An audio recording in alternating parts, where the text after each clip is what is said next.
aya aracyari kiyoga nk'ibisanzwe twaje gusobanura indirimbo ya The Ben akubwira ati True Love. Reba kuba wakoze subscribe kuri Kiyoga ubundi tujye tubana mu gasobanuye.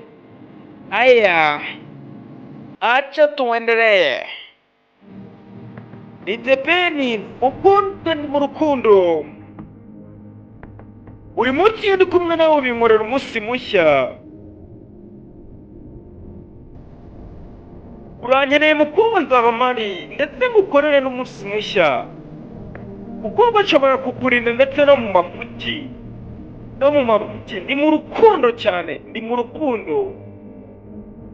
Reba ubu ngubu umukobwa ubwira icyo uri kubona, ikintu cyakoze ni uko wampinduye bya nyabyo. Uhindura ibitekerezo byanjye, ibyiyumviro byanjye.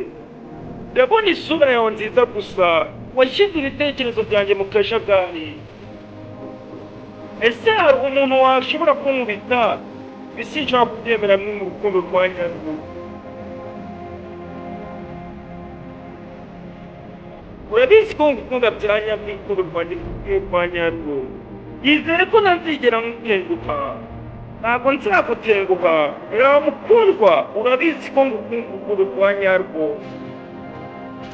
Urukundo rwa nyarwo. Nzi ko nabivuga ibi bisobanura urukundo rw'umana nanjye.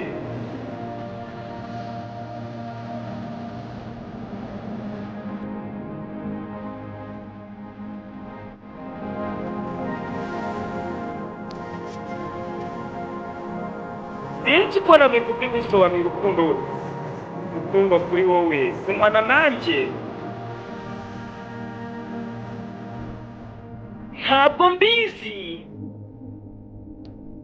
Ntabwo nzi icyo wizera.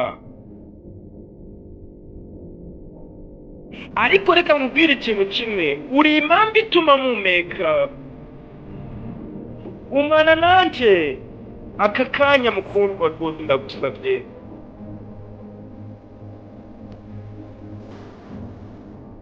Nzaba niteguye. Ese nubona ko ufite imfunguzo z'amahoro yawe hano, ntabwo uzigera wibura mukundwa.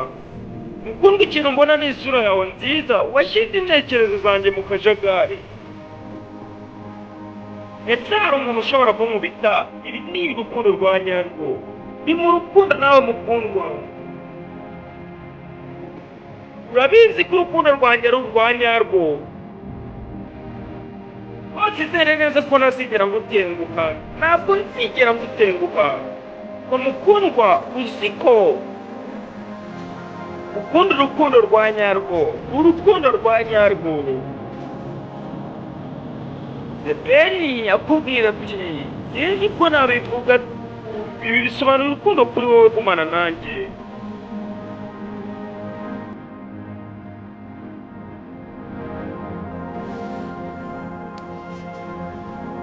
Ibi bisobanura urukundo kuri wowe. Ibi bisobanura urukundo kuri wowe mukundwa. Gumana nanjye. Uwo yari The Ben akubwira ati True Love. Reba ko wakoze subscribe kuri Kiyoga ubundi tujye tubana mu gasobanuye. Akubwira ati ibi bisobanuye urukundo kuri wowe gumana nanjye. Ndabakunda cyane. Mwaka